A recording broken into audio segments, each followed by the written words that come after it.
so today we're starting our look at Chapter 9 called Expanding Markets and Moving West. Most of what we're going to be looking at in this chapter has to do with westward expansion, which we'll start looking at tomorrow when we think about the pioneers and people moving west and acquiring new western territories like Texas and California, those kind of things. That's what we're going to be looking at here very shortly. But today, before we get to any of that, we're going to be looking at economic changes that were occurring not just in pretty much after the War of 1812 on. So this is including and is related to industrialization and some of that we've been talking about a couple of times. So it's sort of building upon that and going along with that same kind of theme. Because after the War of 1812, the United States economy, we saw that change, that shift beginning to happen with the beginnings of industrialization, that starting to take off kind of during the War of 1812 and continuing to thrive in the decades after the War of 1812. But it is during this time that the United States, after the War of 1812, between then and, certainly the end of the 19th century, the United States is becoming more of a transcontinental power, spreading eventually over the entire continent, the entire, North American continent, from Atlantic to Pacific eventually. We will see by the end of this chapter, the United States having acquired territory all the way to the Pacific Ocean. So industrialization in the North is continuing to grow and develop. The West is also developing, and when we talk about the West, we don't just mean like California and Oregon, but I mean like that old Northwest, like Illinois and Indiana, that's becoming a not just wide open wilderness, that is becoming a place of massive and successful and necessary commercial agriculture. While the South is, of course, becoming further entrenched in plantation agriculture and slavery and all of that. Transportation systems are transforming the country, linking different regions together. Recall that American system and how that was proposed. And even though a lot of that does not get done by the federal government, it was still happening. And we're seeing a revolution in transportation, but not just with roads and canals, but with the advent of railroads and new types of water transportation. We're going to mention some of those in just a moment.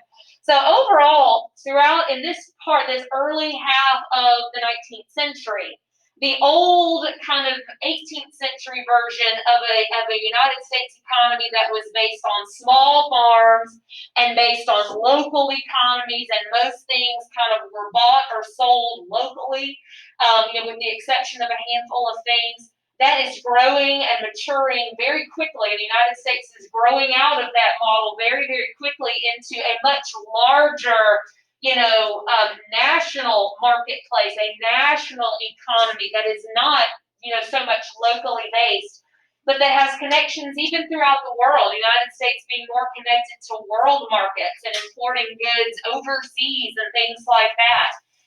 So it's changing not just the economy, though, it is changing just the very basic nature of the way people live. It is changing the very nature of people's lives. What's starting to happen, or one of the things that is happening as a result of all of this, is we're seeing specialization amongst the different regions of the United States. Regions like the North, or the Northeast, and the South, and the West, they are becoming far more specialized. What does it mean if you specialize in something? You're good at it. It's special. Okay, and what does that mean? What are you doing with that particular skill or that particular product or something? It's working. Well, maybe. It's what you focus on doing. So regions are becoming less self-sufficient and becoming more specialized, starting to focus on particular specific economic activities and specializing in those things as opposed to being more self-sufficient. This is true of overall regions of the country, like the North and the South and the West. And it's also true of individuals, of people, of farmers, of families. They are becoming more specialized as opposed to self-sufficient. What does it mean if you're self-sufficient? You provide for you. If you were a self-sufficient farmer, which most farmers in these states were, you grew food for yourself. You know, you grew your own fruits and vegetables, raised your own livestock, you probably made your own clothes most of the time. You probably, if you didn't make a lot of your own farm equipment, you certainly repaired it and kept it up. Oh, probably built your own house. You know, you were a self-sufficient, that was just kind of the way things were. Most people did not rely on too many manufactured goods. There were, of course, some. But for the most part, people, farms, and individuals, and different regions of the country were pretty self-sufficient. But as a result of things like industrialization and these other changes, we're seeing more specialization. So instead of me being a farmer and yeah, I grow some crops that I sell to some people and I make money off of it, but I also grow food for myself and I raise my livestock and I raise chickens and I, make clothes and all that kind of stuff. Instead, now I'm going to specialize. I'm going to do one thing. I'm going to grow just wheat, for example, or just corn. That's all I do. So I'm specializing in that one stuff, which means that everything else that I need to survive, where am I going to get it? Somewhere else. I'm going to get it from other people. So instead of being self-sufficient and growing all my own food and making my own clothes and all that kind of stuff, I'm going to specialize in one thing and then purchase, buy stuff from somewhere else in order to, increase my profits. And, economists would say generally that's a good thing. But another way to describe that change is really a result of a larger phenomenon. This specialization is the result of a bigger change that's taking place, something called the market revolution. Now, the market revolution, it's not the same as the Industrial Revolution, but it's happening because of the Industrial Revolution. The Industrial Revolution is definitely a part of it. This is a larger phenomenon, a larger change that's taking place, partially because of industrialization and specialization. It's all kind of wrapped up into one. The market revolution, a good way to, first of all, before I give you sort of a textbook definition of it, is we can easily see how the market revolution has changed our lives and how it affects us and how it would have changed people's lives as this was happening. So how many of you today, when you got up and ate breakfast this morning, ate breakfast that came from, and maybe some of you did, but ate breakfast that came from things that you grew in your garden, or some animals that you raised yourself? Anyone? No? Okay, what about your clothes you put on today? Did you make them? Did someone make them? No, where'd you get them? You bought them at the store, right? What about the food you ate, your snacks, your breakfast, your lunch? You probably paid for it, right? Or the cafeteria or something like that, but you didn't grow those things. You didn't go out, probably, some of you I know probably hunt, but they eat some of that sometimes. But I venture to say that's not your only source of food. There are other ways you get it, even if you like hunting and all of that, even if it's just for fun. That's because of the market revolution. Okay, the market revolution represents a fundamental change in the way goods were bought and sold. It's what you're changing, what's being revolutionized in that market revolution. It's a change in the way that goods were bought and sold. That instead of people producing most things themselves, they are now purchasing those. They are buying those from other sources.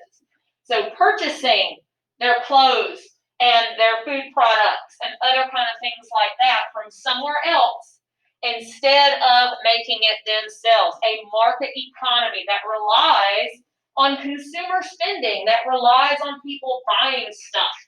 And that economy that needs people to be buying things in order to survive and be healthy.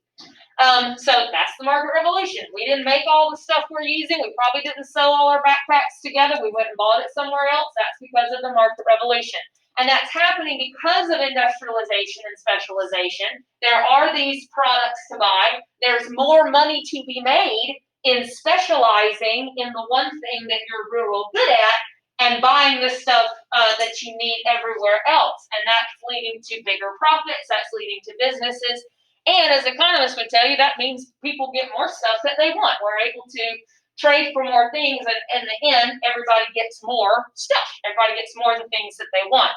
So it is made possible by specialization. It is made possible by industrialization. It is also made possible by the United States' economic system.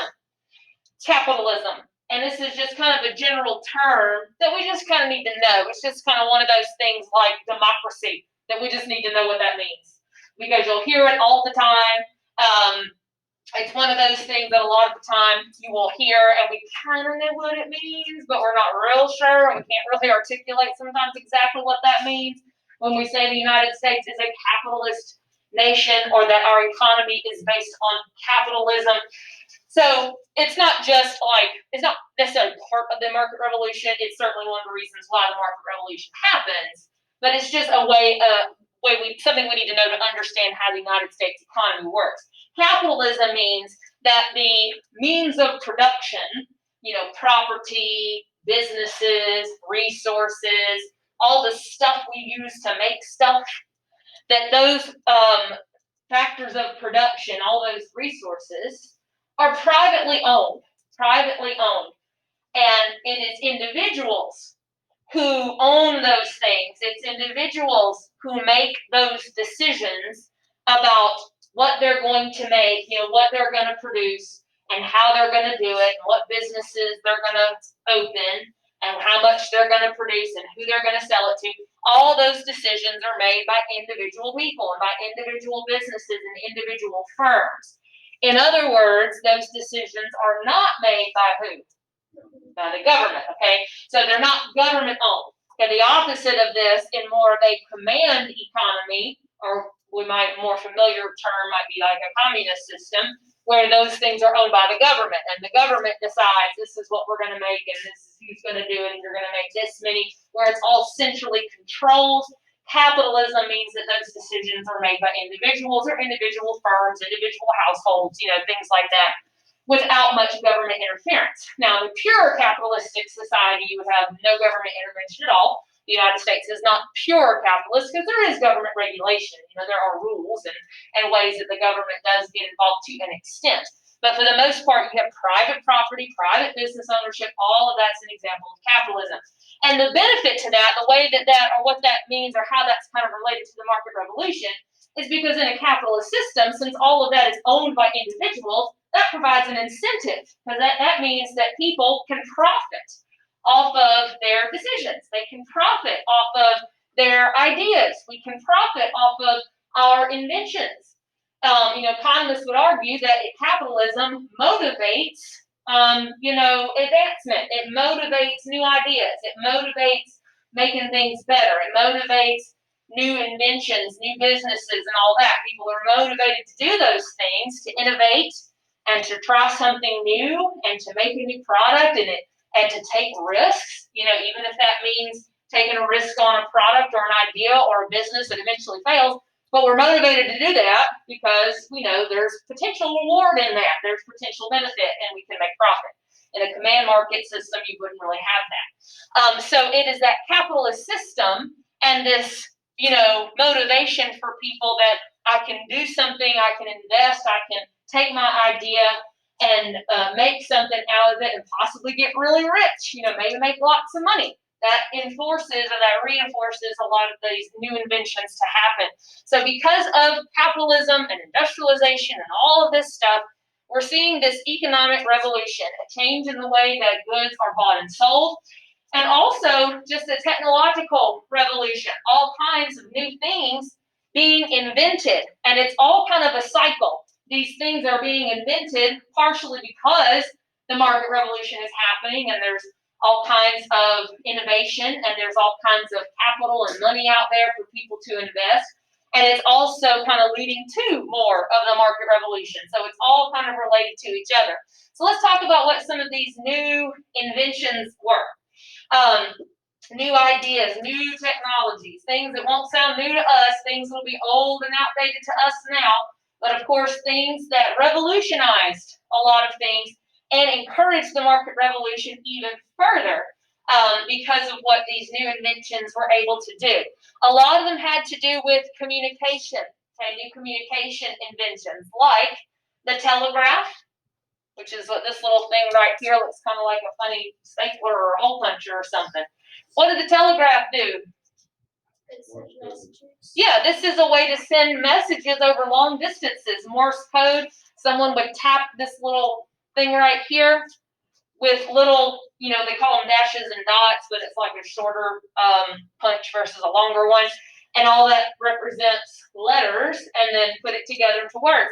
And the telegraph meant that messages could be sent over long distances, eventually all the way across the country in, minutes. So this meant that communication could happen to them almost instantaneously. Whereas how long do you think it probably took a letter to get from across the state even? Certainly days and days. If you're talking about getting it across the whole country, maybe months. This means that communication can happen really rapidly. And not only is that just exciting because it means people can talk to each other and people can get word out, think of the business transactions that that's going to mean. Think of the economic expansion that can mean because of that communication.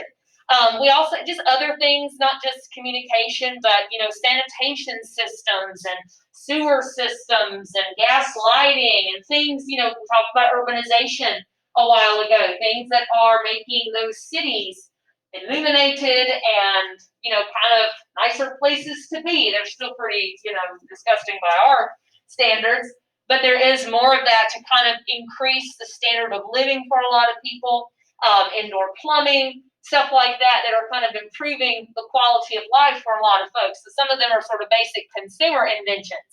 But the ones that particularly enhance this economic growth and expansion and enhance industrialization and the market revolution is the stuff that particularly pertains to communication, like the telegraph here, but also transportation, big inventions and big revolution in transportation. The United States is a large country, and in order for it to be settled, in order for the economy to grow, you got to have ways to get people and to get stuff from one place to the other relatively quickly. So some major inventions or innovations in transportation. For example, the invention of the steamboat. Robert Fulton was the man who invented the steamboats and the first steam engines to be used for that purpose. So steamboats, obviously, what did they do? Yeah, they're propelled by some kind of force other than just the current. There's an engine that uses the power of steam to push, you've seen the pictures with the little paddle either on the side or on the back that would push it through the water, right? So before this, how did boats get around? What force did they use? The current or the wind?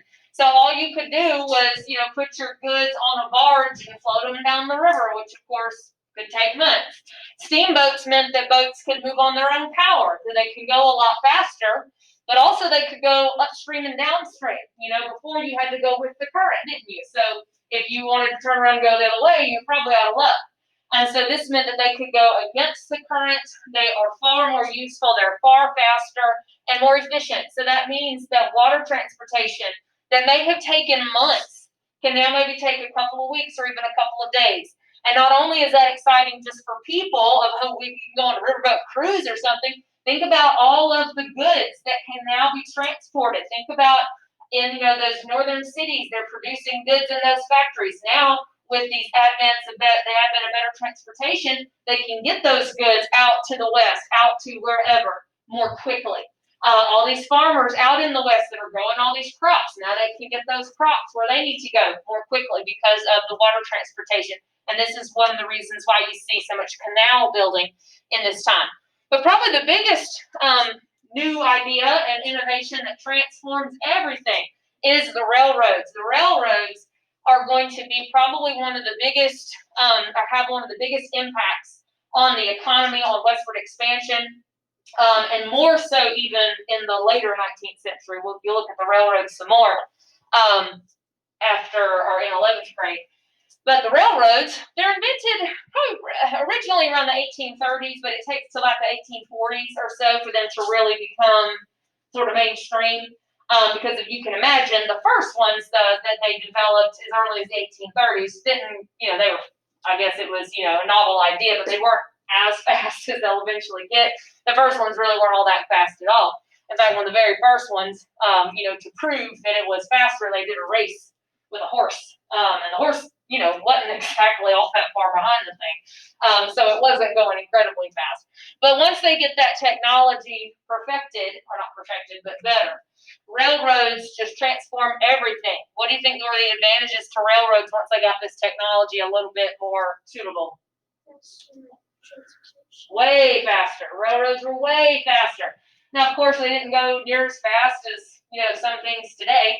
Most of them probably somewhere around 40 to 50 miles an hour was pretty darn fast. But still, that was way faster than a horse and carriage. That was way faster than a buggy or a wagon. And with railroads, unlike water transportation, where could you build railroads? Pretty much anywhere. Railroads could be built anywhere, and you were more limited with water transportation. So since railroads were much faster, and it's as difficult as it could be depending on the terrain to build railroads, arguably it's a little less complicated than say building big canals and all that sort of thing. Again, when you got mountains involved and all that, it can be quite difficult. But the location really didn't matter. You could put them just about anywhere you wanted to. Railroads were not as could be used in just about any kind of weather. Weather could hamper your water transportation sometimes if the river was down or got too low or flooding. Roads, that was an issue. Roads easily got washed out because these were dirt roads. They weren't like paved highways or interstates like we have today. So railroads transform things greatly, and railroads start to be built, and we start to see that railroad revolution happening around the 1840s, 1850s, particularly in your northern cities, particularly in your western cities, and we're starting to see these regions become literally linked together. And so they're not just completely isolated from each other anymore, and all of that is linking these regions together and creating something called interdependence, which we're going to look at there in just a moment. So by the late 1840s, railroads connect pretty much most of America's major cities. Certainly there were way more railroads in your northeastern states, particularly around places like New York and Boston and Buffalo and Pittsburgh and places like that. And certainly more in your western states, like in Chicago and Detroit, places like that. And you have some in the South, particularly around, say, Atlanta, Montgomery, Charleston, but far less overall.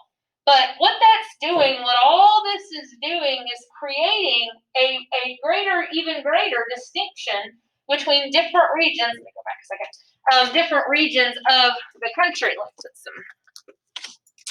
fix this real quick.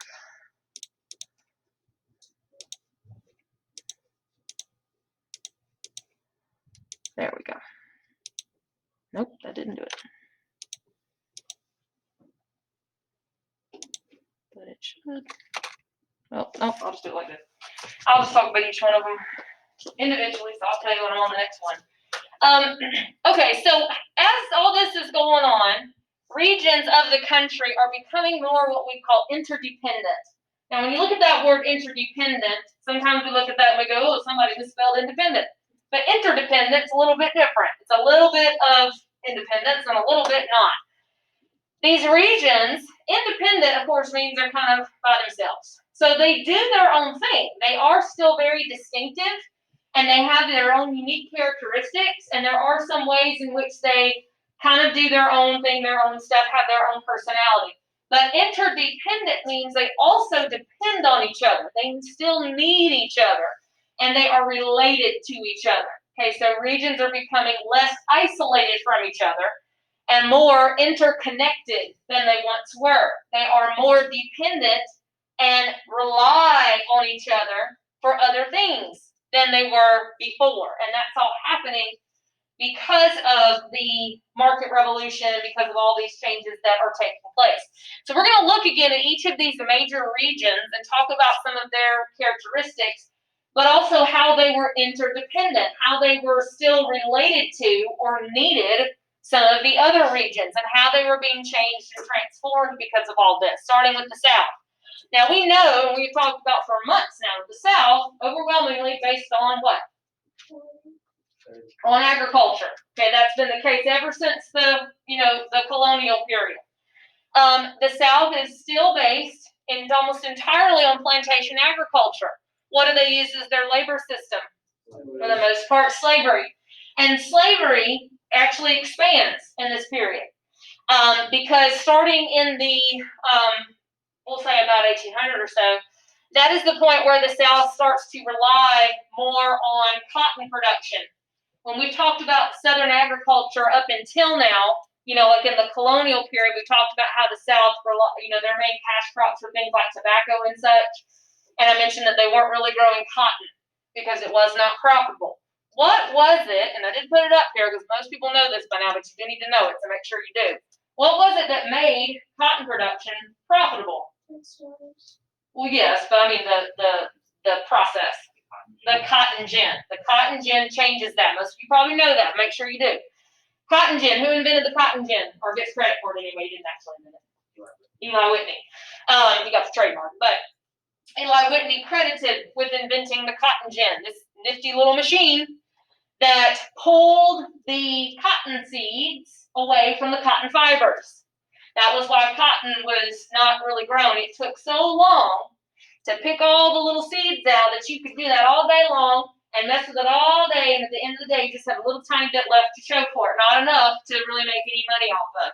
But the cotton gin changes that. That means that people can now put it into this little machine. And the first ones were probably pretty small, little box, and then they get bigger and bigger and bigger, and eventually even start to become powered by other things other than being powered just by people's manual work. And that means that the cotton gets fed through these little teeth, these little metal things, and it pulls the cotton fiber away from the seed. So now you can produce enough cotton to be successful, to make money. And so cotton production explodes. And that causes not just the South to expand, that is why you see expansion into further into Georgia, into Alabama, into Mississippi, all the way into Louisiana and Texas. All of that would be considered the cotton belt. They were cotton producing states. And so that's why we saw that conflict with Native Americans in this area and stuff like that, because the land was wanted for cotton production. Cotton becomes not just the number one crop in the South. It becomes the number one export of the United States. 2/3 of all United States exports, that's more than half, was cotton from the South.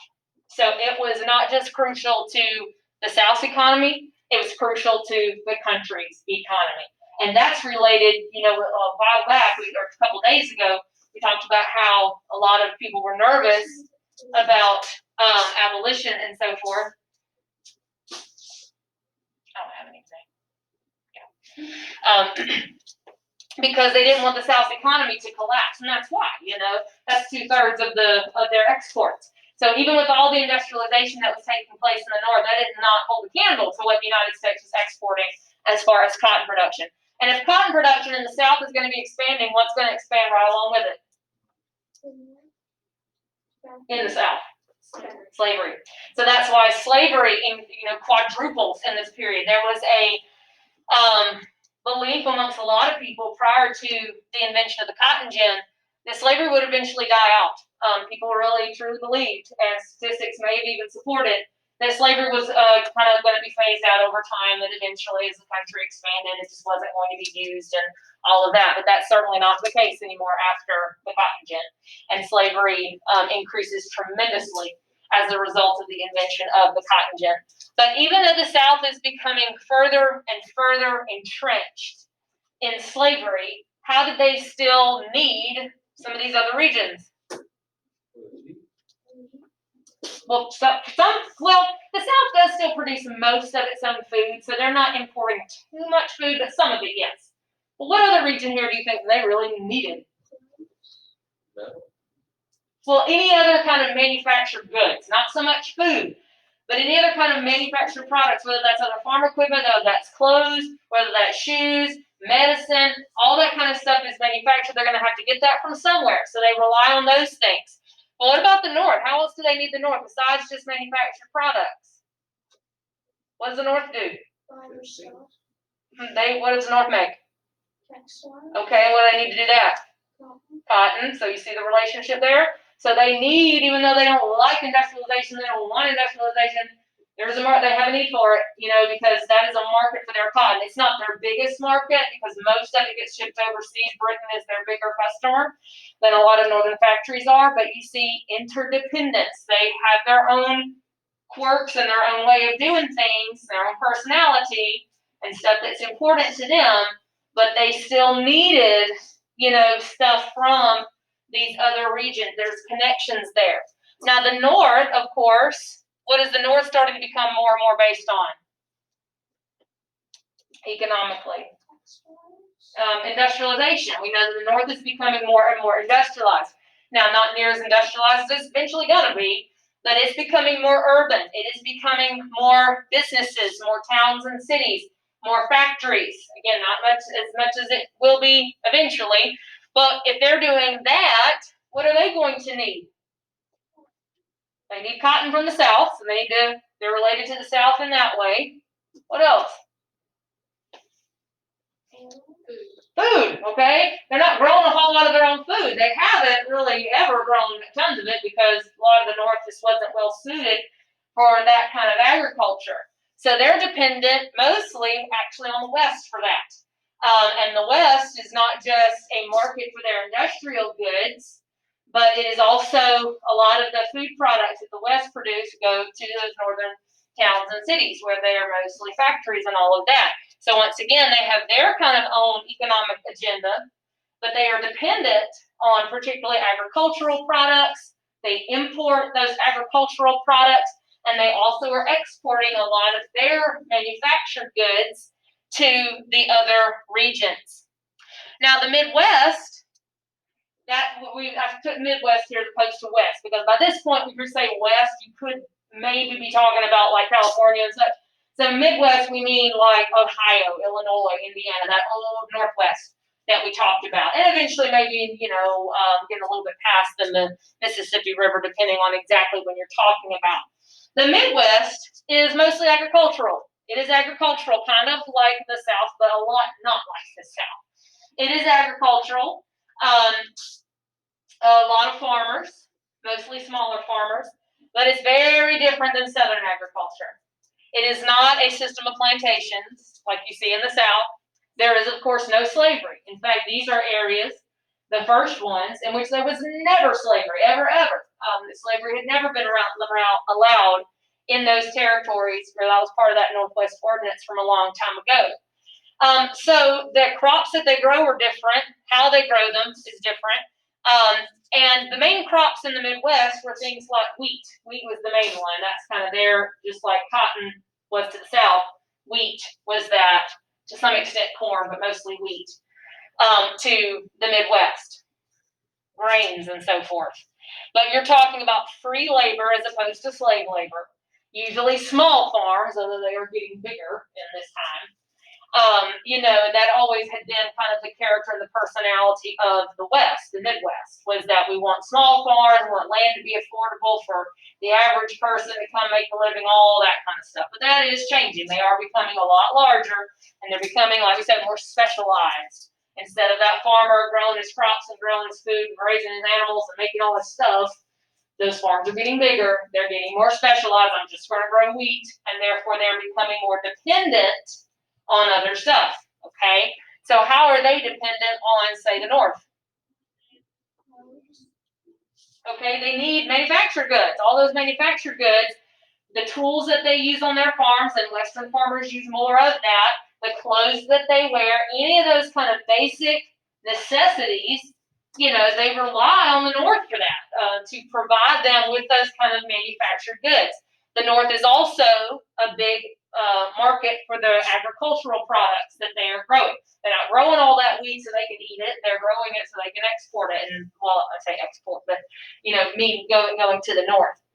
The other thing about Midwestern agriculture that makes it far different from the South is not just the fact that it's free labor and the crops are different and all of that, but the West embraces technology. It's becoming mechanized, mechanized agriculture.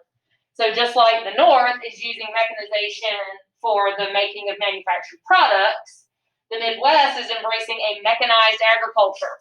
So instead, they still have farmers, but they're using less manual labor to produce those things, but new farm technologies, farm equipment, farm machinery to enhance their output, to enhance their harvest and their crops. And that's one of the reasons these farms are getting so much bigger. So embracing that new technology, mechanized agriculture, which is where these two people come in. And I bet these are some names you probably see familiar. John Deere, he invented one of those new farm technologies. He invented the steel plow. A steel plow. What's a plow do?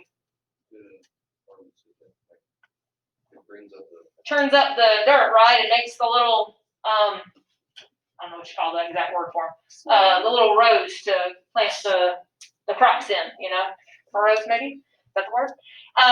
So he invented a steel plow, that was a lot stronger, and that meant that, it could, you know, turn up the soil in half the time, and they could do a lot more with, in a smaller amount of time. So it makes it a lot easier and means that they can grow a lot more. So that's expanding their output. And also eventually, you know, these plows and all are getting bigger, and eventually they're getting, you know, first they'd be pushed by people, but then eventually pulled by animals, and then eventually even by steam and other things like that. They'll become far more mechanized as time goes on. Cyrus McCormick invented something called the mechanical reaper. The mechanical reaper. The reaper, kind of like how the cotton gin pulls the cotton seeds out of the cotton fibers, the reaper pulls the wheat, the part that you actually eat, or the part that you actually use to make grain and bread and all that, away from what's called the shaft, like the stalk. So it's for harvesting wheat, and it separates. You know, there's a phrase about separating the wheat from the shaft. I don't know if you've ever heard that. Like separating what you need versus what you don't need. That's what that's from. But anyway, the mechanical reaper does for wheat farming what the cotton gin did for cotton. It makes it profitable, because before this, wheat farming was so labor intensive, because you'd have to get all the, you know, imagine a stalk of wheat. You have to get all those little things on the end, the actual grain part that gets ground up, you know, into flour or whatever it is you're going to make with it. That took so long that you just really couldn't make a lot of money with it. And so this meant that could be done. That's what this thing is. So it's cutting down those stalks of wheat and also cutting away the parts that they don't need. So they can just use the parts that are necessary and make money off of that. So there is more of a commitment to embracing technology, using machines and things like that. And of course, those machines get more and more sophisticated as time goes on. So that means that Midwestern agriculture is exploding and becoming far more profitable. Now, keep all that in mind, because we'll come back to this a couple of times at the end of this year and next year, because this also leads to some problems, because, or that's kind of understating it. Because what's eventually going to happen with the West, they will at some point become what we like to sometimes poetically say, victims of their own success. Because eventually all this will lead to overproduction. They produce too much. And if you produce too much of something, what happens to the value of it? It goes down. So that's eventually going to be a big problem that Western farmers are going to find themselves in. So foreshadowing some stuff that's to come, you have mechanized agriculture. That one is very expensive because that equipment costs a lot, and farmers are constantly in a cycle of debt. And that debt is further exacerbated by the fact that their farm prices are falling all the time because they're just producing too much. All this means they can produce tons, but that causes the price to go down. And so that they get into this cycle of debt and serious problems. And eventually we'll see farmers trying to address a lot of those problems. And it becomes a very big political issue of the plight of the farmers. So you see again that these regions are very different. And they, you know, and they tend to get wrapped up in their own interests. What they also kind of need to remember, and oftentimes fail to remember, is that they still need each other for something. Whether they need the North or the South or whoever as a buyer of their products, or they need manufactured goods from them. You know, there's all kinds of ways in which they rely on each other, help each other, and the success of one kind of depends on the success of another. But that shouldn't be misunderstood to say they agree on everything, because they still disagree on tons of things, despite the fact that they do kind of need each other for their own survival. That still makes it very, very difficult for them to work with each other sometimes, which we're going to look at it in just a moment. Okay, so questions on any of that? Okay, then let's take a look. Hold on, let me get this turned off. You can go ahead and be pulling out your Chromebook or getting one.